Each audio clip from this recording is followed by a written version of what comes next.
Hello student, आज मैं इस चैप्टर सेकंड के चैप्टर टॉपिक सेकंड में sexual reproduction in flowering plant ये हमारा टॉपिक है और आज हम इसके बारे में पढ़ेंगे। आप इसको ध्यान से समझिए और इसको नोट डाउन करने की कोशिश कीजिए। पहले तो इसको समझिए पूरी तरीके से, उसके बाद में इसके स्क्रीनशॉट बीच बीच में लिया करिए। वीडियो पसंद आए तो लाइक जरूर कीजिएगा। स्टार्ट करते हैं। देखिए, पिछले वीडियो में हम लोगों ने बात किसकी की थी? एंड्रोसियम की बात की थी। तो वो कैसा पार्ट था? मेल पार्ट था। मैंने आपको उसके डेवलपमेंट की, बनने की क्रिया, कैसे क्या डिवाइडेशन हुआ, सारी चीज़ें आपको क्लियर कराई थी। और ये जो वीडियो हमारा आज का है, इस वीडियो में हम लोग बात करने वाले हैं आज आपसे गाइनोसियम या जाइनम के बारे में। किसके बारे में? जाइनम के बारे में। हम सभी जानते हैं गाइनोसियम कैसा पार्ट होता है, तो आप बताएंगे सर गाइनोसियम जो होता है वो फीमेल पार्ट होता है फ्लावर का। कौन सा होता है? फीमेल पार्ट या मादा भाग। ठीक है। इसकी जो इकाई होती है वो इकाई क्या होती है इसकी? मैंने बताया था पिस्टल या कार्पल होती है। ठीक है। और अगर इसमें एक लाइन देखें तो यही एक अंडफी या बहुअंडफी होता है। मतलब कि या तो ओवरी आपकी, मतलब कि गाइनोसियम जो होगा वो कार्पेलरी। कितने कार्पल होंगे? एक कार्पल होगा तो मोनोकार्पेलरी होगी। अगर एक से अधिक कार्पल है तो कैसे होगी? Multi carpellary. ठीक है। तो ये लाइन आपको यहाँ पे नोट डाउन कर, इसकी स्ट्रक्चर देख लेते हैं। देखिए, ये मैंने यहाँ पे नोट डाउन कर रखा है इसका स्ट्रक्चर। आप देख रहे होंगे कि जो भी इसके मतलब तीन भाग मेन होते हैं। कितने होते हैं? तीन भाग इसके मेन होते हैं। कौन कौन से होते हैं देख लीजिए। ऊपर का भाग इसका स्टर्मा कहलाता है, मध्य भाग इसका स्टाइल कहलाता है, और लास्ट जो गुम्बद गोल भाग जो होता है वो अंडाशय कहलाता है। जो मैंने आपको पिछले वीडियो में सारी चीजें क्लियर कराई थी। इसके अंदर पाई जाने वाली संरचना को बीजांड या ओव्यूल कहते हैं। ठीक है। अब इनको ध्यान से समझिए। इसका जो मतलब कि स्टिग्मा पार्ट होता है ये क्या करेगा? तो आप बताएंगे सर स्टिग्मा पार्ट जो होता है वो परागण क्रिया में हेल्प करता है, और परागण क्रिया के द्वारा आने वाले जितने भी आपके पॉलन ग्रेन या परागकण हैं वो सभी के सभी इस वाले बेस पे आके यहाँ गिरते हैं, इस वाले बेस पे। अब बस इसका काम फिनिश हो गया। उसके बाद में सेकेंड पार्ट है आपका स्टाइल या वर्तिका बोलते हैं इसको। ठीक है। इस स्टाइल पार्ट देखिए, कोई भी परागकण है तो परागकण क्या करते हैं? परागकण इस तरीके से पराग नलिका का निर्माण कर लेते हैं। अगर यहाँ पे पराग कण है और वो पराग नलिका का निर्माण कर रहा है तो वो पराग नलिका किस कहाँ स्टाइल के द्वारा यहाँ तक आएगी, और यहाँ आने के बाद ये जो आपका ओव्यूल पार्ट है अंडाशय में, इस ओव्यूल पार्ट में आपको क्या करेगा? वो अपना जो उसका न्यूक्लियस है वो यहाँ पे रिलीज कर देगा। तो उसके लिए लंबी सी पराग क्या बनती है? नलिका बनती है। तो वर्तिका जो होती है वो पराग नलिका को मतलब एक रास्ता बनाने के लिए या परागकण को आने के लिए रास्ता प्रोवाइड कराती है, जो स्टिग्मा एवं जो आपका ओवरी पार्ट है इनको आपस में जोड़े रखती है। ठीक है, क्लियर हुई बात? उसके बाद में देखते हैं अब इसका जो अंतिम लास्ट बड़ा और सबसे इंपॉर्टेंट पार्ट जो होता है उसका नाम होता है अंडाशय या ओवरी।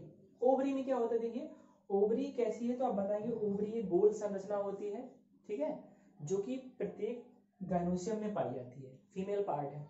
और इसके अंदर ही एक इसका जो मुख्य भाग होता है जिसे हम लोग क्या बोल सकते हैं? तो आप बताएंगे इसको हम फीमेल गैमीट बोल सकते हैं। क्या बोल सकते हैं? Female gamete. मादा युग्मक की तरह जो कार्य करता है वो इसका भाग है ओव्यूल, वो करता है।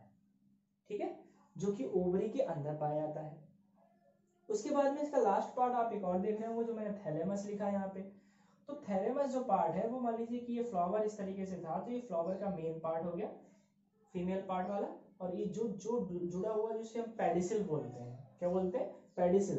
तो ये पेडिसिल वाला पार्ट होता है जो गाइनोसियम को फ्लावर से जोड़े रखता है। उसका नाम क्या होता है? उसका नाम होता है थैलेमस। इतनी चीज क्लियर हुई। अब बात करते हैं हम लोग ओव्यूल की संरचना की। तो पहले डायग्राम ड्रॉ करते हैं, उसके बाद में आपको समझाते हैं ओव्यूल की संरचना।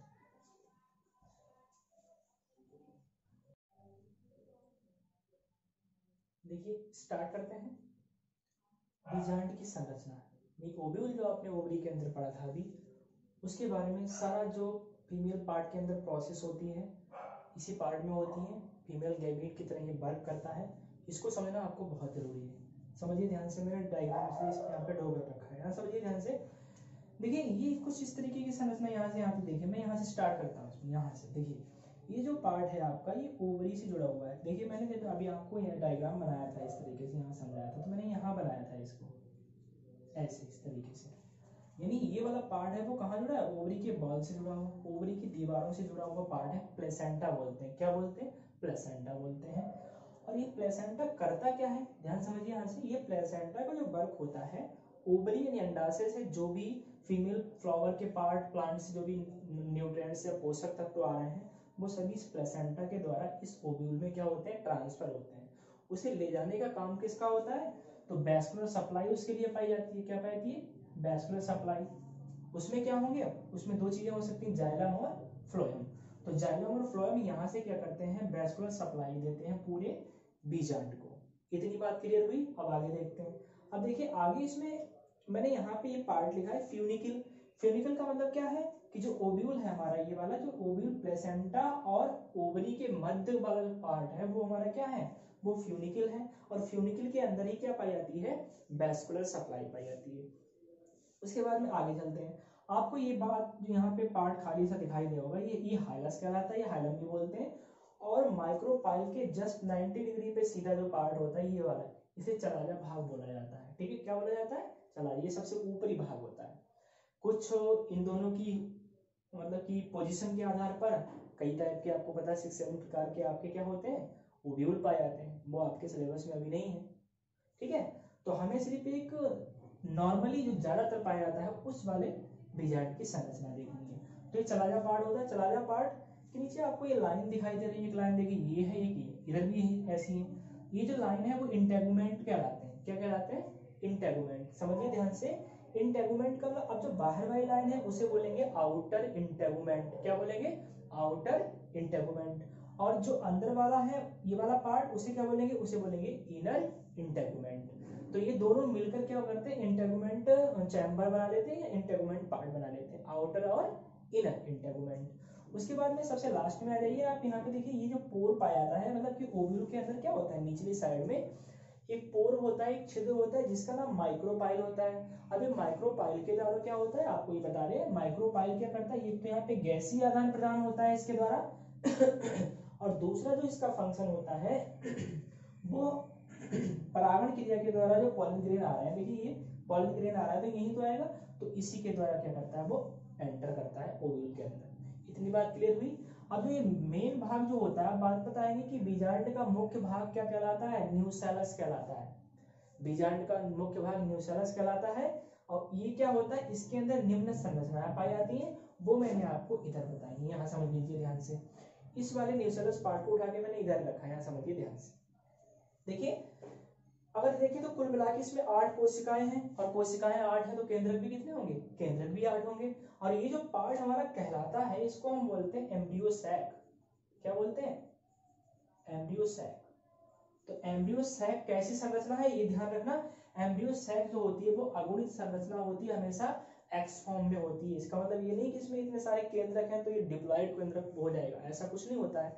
ये अगुणित संरचना होती है, फीमेल गैमेट की तरह वर्क करती है। इसके अंदर क्या होता है, 3 कोशिकाएं ऊपर, 3 कोशिकाएं नीचे और 3 कोशिकाएं मध्य में पाई जाती हैं। और प्रत्येक कोशिका में एक स्पष्ट केंद्रक और कुछ मात्रा में क्या होता है, कोशिका द्रव्य पाया जाता है। अब इसको आप ध्यान से समझिए। यहाँ पे देखिए ऊपर वाली जो कोशिकाएं हैं उनको बोलते हैं एंटीपोडल सेल। क्या बोलते हैं, एंटीपोडल। तीनों की कौन सी सेल कहलाती है, एंटीपोडल सेल कहलाती है। आपको बता दें इनका निषेचन क्रिया में कोई रोल नहीं होता है, इनका निषेचन क्रिया में कोई रोल नहीं होता है। मध्य में जो 2 कोशिकाएं हैं इनको पोलर न्यूक्लियाई कहते हैं, ध्रुवीय केंद्रक कहते हैं। वो क्या कहते हैं, ध्रुवीय केंद्रक कहते हैं। अब देखिए ये ध्रुवीय केंद्रक है तो 2 है तो पोलर हो गई। और जैसे ही क्या होता है, ये परागकण जो होता है वो यहाँ आ जाता है, इधर देखिए, जैसे परागकण इसके अंदर एंटर करता है फीमेल पार्ट के अंदर, तुरंत ही क्या करते हैं, दोनों केंद्रक एक कोशिका का निर्माण कर लेते हैं, इकलौती कोशिका बना लेते हैं। कौन सी कोशिका बना लेते हैं, एक कोशिका बना लेते हैं। तो आप कोशिकाओं की संख्या कितनी हो गई, 7। तो 7 सेल्स हो गई और 8 क्या हो गए, 8 हो गए आपके न्यूक्लियस। तो 7 केंद्रक तथा 7 कोशिकाएं तथा 8 केंद्रक वाली संरचना को क्या बोलते हैं, भ्रूण कोश बोलते हैं। भ्रूण कोश बोलते हैं, क्या बोलते हैं, भ्रूण कोश, या इंग्लिश में बोलते हैं एम्ब्रियो सैक। इतनी बात क्लियर हुई आपको। अब देखिए, अब इसके नीचे मतलब कि निचली वाली सतह पे भी कितनी कोशिकाएं दिख रही हैं, 3 दिख रही हैं। अब इनमें से किसका किसका क्या नाम होता है, देखिए इसमें जो ऊपर वाली यानी केंद्रक की ऊपर जो ध्रुवीय केंद्रक होते हैं उसकी तरफ जो कोशिका होती है वो थोड़ी सी बड़ी होती है अपेक्षाकृत और कोशिकाओं से, उसका नाम होता है अंडकोशिका या एग सेल। क्या नाम होता है, अंडकोशिका या एग सेल। अब एग सेल हो गया तो इसका और इनका, इन दोनों का फंक्शन होता है निषेचन क्रिया करना। अभी आपको पढ़ाऊंगा मैं तब समझना, पहले इसका स्ट्रक्चर देख लीजिए। उसके बाद में यहाँ देखिए आप, उसके बाद में जो आपको ये दोनों संरचनाएं नीचे दिखाई दे रही हैं दोनों कोशिका, इनका नाम क्या होता है, इनका नाम होता है सिनर्गिड सेल। क्या होता है, सिनर्गिड सेल होती है। ठीक है, तो इस तरीके से आपका ये पूरा पार्ट क्या कहलाता है, न्यूसेलस कहलाता है। एक चीज और समझ लीजिए, आपसे पूछा गया है कि अंड ऑपरेटस क्या होता है, एग ऑपरेटस किसे कहते हैं, तो आप आंसर में बताएंगे कि सर एग कोशिका और सिनर्गिड सेल आपस में मिल जाती हैं, तो मिलने के बाद क्या बनाती है, मिलने के बाद क्या बना लेती हैं, एग ऑपरेटस बना लेती है। क्लियर हो रहा है आपको। तो ये हमारी किसकी संरचना है, ओव्यूल की संरचना है। ठीक है, इतनी बात तो क्लियर हो गई होगी। देखिए भाई वीडियो अगर आपको पसंद आ रहा है तो प्लीज आप एक लाइक तो बनता ही है आपकी तरफ से मेरे लिए है। अगर कोई दिक्कत आती है तो कमेंट बॉक्स में जाके आप कमेंट में लिख दिया करिए जो प्रॉब्लम हुआ करे आपको। ठीक है, तो ये हमारी किसकी संरचना हुई, ओव्यूल की। क्लियर हुई। अब आगे बढ़े, अब देखिए आगे बढ़ते हैं। आगे हमारा जो हेडिंग आएगा वो आएगा फीमेल गैमेटोफाइट या एम्ब्रियो सैक या एम्ब्रियोजेनेसिस। जैसे हमने माइक्रोस्पोरोजेनेसिस पढ़ा था, किसको बनाने के लिए, माइक्रोस्पोर को बनाने के लिए, अर्थात हम लोगों ने पॉलन ग्रेन कैसे फॉर्म होते हैं एक एंड्रोसियम के अंदर, वो क्रिया पढ़ी थी। वो हमारी क्रिया क्या थी, वो हमारी क्रिया थी आपकी माइक्रोस्पोरोजेनेसिस। अब ये बड़ा होता है किससे, मेल पार्ट से फीमेल पार्ट बड़ा होता है, तो बड़े को इंग्लिश में मैक्रो या मेगा बोलते हैं। तो इसे बनने की क्रिया को आप क्या बोलेंगे, अभी पढ़ाऊंगा मेगा स्पोरोजेनेसिस या एम्ब्रियोजेनेसिस, क्योंकि यहाँ पे क्या बन रहा है, एम्ब्रियो का निर्माण हो रहा है, इसलिए क्या बोल देंगे इसको, एम्ब्रियोजेनेसिस। तो पढ़ते हैं हम लोग फीमेल गैमेटोफाइट का निर्माण कैसे होता है।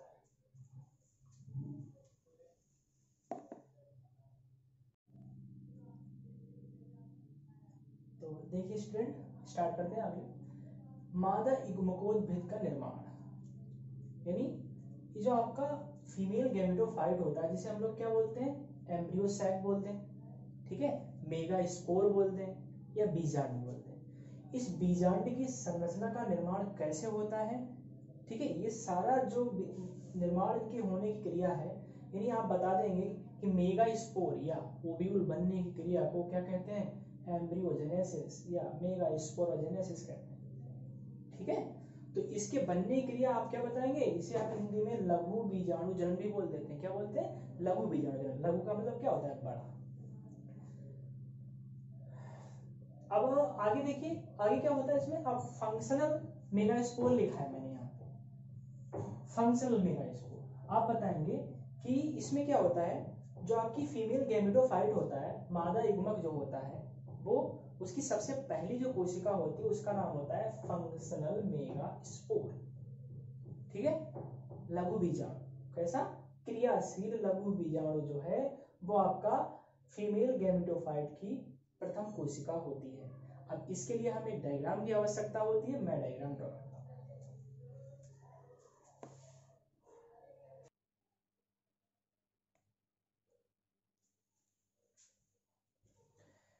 तो स्टार्ट करते हैं, कैसे इसका विकास होता है, कैसे एम्ब्रियो सैक बनता है, कैसे आपका ये ओव्यूल का पार्ट बनता है, सारी चीजें क्लियर होंगी। आप बिल्कुल ध्यान से समझिए, एक एक चीज आपको समझ आएगी। देखिए ये डायग्राम बनाया एनसीईआरटी में भी है आपकी, तो देखिए ध्यान से समझिए। इसमें हमारा जो प्रोसेस है ये क्या है, मेगा स्पोरोजेनेसिस या एम्ब्रियो सैक का डेवलपमेंट कैसे होता है, ध्यान समझिए। सबसे पहली बात, अगर हम किसी भी पार्ट को देखें प्लांट के अंदर, ये मैं यहाँ पे मार्क कर दे रहा हूँ 1 2 3 4 5 6 7 8 9 10 11। देखिए कितनी चीजें आपको सिर्फ अभी 11 पॉइंट समझने हैं, बहुत आसान है इसे लर्न करना। कैसे समझते हैं बस ध्यान रखिए, आप देखते रहिए ध्यान से। देखिए सबसे पहले मैंने यहाँ पे लिखा, ये पार्ट ऐसे कोशिकाओं का समूह नहीं होता है, कोशिकाएं बहुत सारी होती हैं। देखिए मैंने वैसी भी कोशिकाएं बना दी हैं। यहाँ पे एक अलग कलर से मैंने मिडिल में देखिए एक अलग सेल दिखाई। जिस सेल का नाम आपको याद रखना है, इसको बोलते हैं आर्चीस्पोरियल सेल। देखिए हिंदी इंग्लिश में आप मत जाइए, जो मैं बोल रहा हूँ आप वो देखिए। हिंदी इंग्लिश में इसमें कोई ऐसी बड़ी प्रॉब्लम नहीं है, क्योंकि हिंदी के नाम तो और वैसे भी टिपिकल है ज्यादा। तो आर्चीस्पोरियल कौन सी, प्राइमरी, पहले बनने वाली, इसलिए प्राइमरी बोल दिया गया। आर्चीस्पोरियल सेल जो आपको यहाँ पे रेड कलर से दिखाई दे रही है। इतनी बात, एक पॉइंट क्लियर हो गया। सबसे पहले आपने क्या देखा, उसमें प्राइमरी आर्चीस्पोरियल सेल देखी। ये प्राइमरी आर्चीस्पोरियल सेल जो है वो पैराइटल सेल में बदल गई। किसमें, primary parietal cell. Second step बता रहा हूं आपको, वो किसमें बदल गई, पैराइटल सेल में। प्राइमरी अभी भी लगा हुआ है। इसके साथ और क्या हुआ इसमें कि आपका एक प्राइमरी स्पोरोजिनस टिश्यू बन गए। मैंने कहा ना यहाँ पे कोशिकाएं थी, कोशिकाओं ने आपस में ग्रुप बनाया, समूह बना लिया, और समूह को बोल दिया ऊतक। और ऊतक किसका बना है, तो आप बनाएंगे, क्योंकि स्पोर बनना है यहाँ पे फीमेल, तो क्या बन गया, प्राइमरी स्पोरोजिनस टिश्यू। अब ये प्राइमरी स्पोरोजिनस जो टिश्यू है, थर्ड स्टेप में आ जाइए, उसने क्या बनाया, ये देखिए ये ऊपर वाली कोशिकाएं आपकी सेम टू सेम है, इनमें कोई चेंज नहीं हुआ दोनों में। और क्या बन गया, देखिए इन्हीं से क्या हुआ, अब एक बड़ी सेल बनी, और बड़ी सेल का नाम है मेगा स्पोर मदर सेल। क्या है, लघु बीजाणु मात्र कोशिका। मेगा स्पोर मदर सेल का निर्माण तीसरी अवस्था में हो जाता है। और जब आपको मैंने गायनीशियम पढ़ाया होगा, उसमें आपको बताया होगा कि मेगा स्पोर मदर सेल और माइक्रो स्पोर मदर सेल क्या करती हैं। ठीक है, तो मेगा स्पोर मदर सेल है तो क्या बनेंगे, तो उसके अंदर बनेंगे मेगा स्पोर। उसी को बनाने की प्रोसेस हम पढ़ रहे हैं। 3 स्टेप आपको क्लियर हो गई होगी। पहले में आर्चीस्पोरियल सेल बनी, उसके बाद में पैराइटल और स्पोरोजिनस टिश्यू बने, और तीसरी अवस्था में आके क्या बन गया, आपका इस मेगा स्पोर मदर सेल का निर्माण हो गया। ध्यान समझिए आगे। अब ये मदर सेल है तो यहाँ पे क्या बनेंगे, स्पोर बनेंगे, क्योंकि मदर सेल के अंदर क्या बनते हैं, स्पोर बनते हैं। तो ये है मेगा स्पोर मदर सेल, तो यहाँ क्या बन गए, मेगा स्पोर। कितने बने, 4, 1 2 3 4 बने। कितने बने, 4। अब इसका नाम मैंने ऐसे रख दिया है, एक लाइन में है इसलिए बोल दिया गया लीनियर, 4 है इसलिए बोल दिया गया टेट्राड, और बने क्या, मेगा स्पोर। नाम हो गया linear tetrad of mega spore. कहने का मतलब एक सीधी रेखा में सभी की सभी मेगा स्पोर क्या है, अरेंज है, इस वाली सेल में लगे हुए हैं। इतनी बात क्लियर हुई, 4 अवस्थाएं कंप्लीट हुई। देखिए एक चीज और यहाँ पे, ये आपको कॉमनली याद ही रखना, आप इसको कभी भूलना नहीं चाहिए आप, ठीक है। क्या कि चाहे मेगा स्पोर हो या माइक्रो स्पोर हो, दोनों स्पोर बनते हैं अर्धसूत्री विभाजन के द्वारा। किसके द्वारा बनते हैं, अर्धसूत्री विभाजन के द्वारा। इतनी बात क्लियर हुई, सॉरी समसूत्री विभाजन के द्वारा बनते हैं। इसमें क्या होते हैं, समसूत्री विभाजन होते हैं।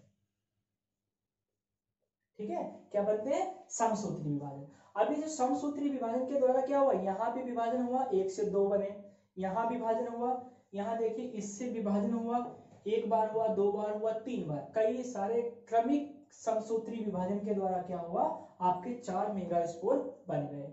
5वीं स्टेज में देखिए, इन 4 मेगा स्पोरों में से एक मेगा स्पोर रह गया, कौन सा, फंक्शनल या क्रियाशील। बाकी के 3 जो आपको ऊपर दिखाई दे रहे हैं ये हो गए नष्ट। क्या हो गए, नष्ट। तो इसका बोल दिएगा डीजनरेट मेगा स्पोर, और इसका नाम क्या रख दिया गया, फंक्शनल मेगा स्पोर।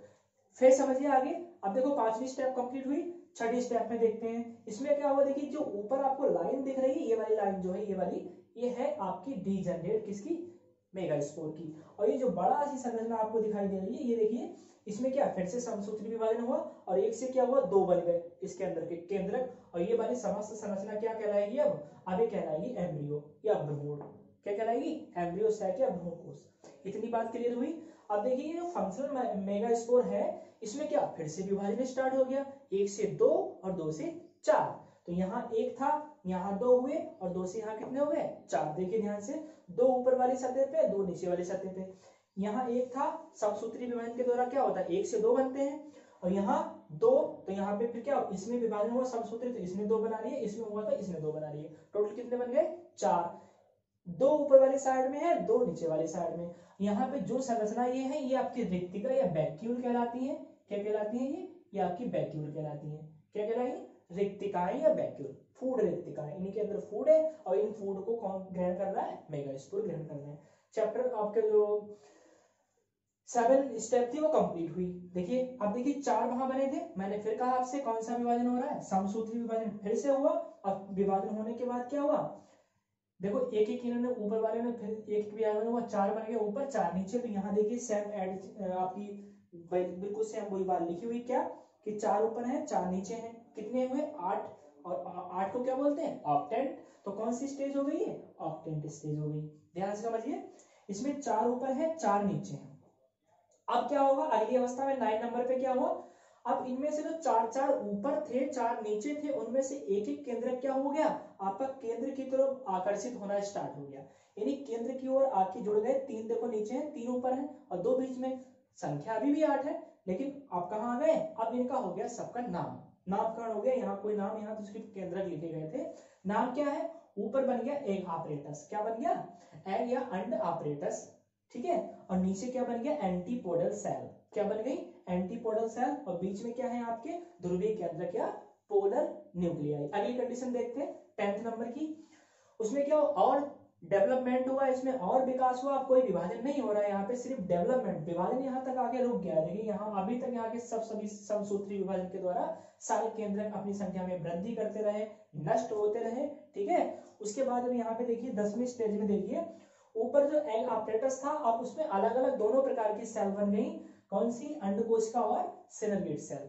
तो देखिए ऊपर वाली स्टेज में जो ऊपर की दोनों कोशिका, अंडकोशिका सिनर्गेट सेल, और नीचे जो कोशिका है आपकी वो एग सेल है। बाकी ये आपके हैं कौन सा, प्राइमरी न्यूक्लियस है, ध्रुवीय केंद्रक है।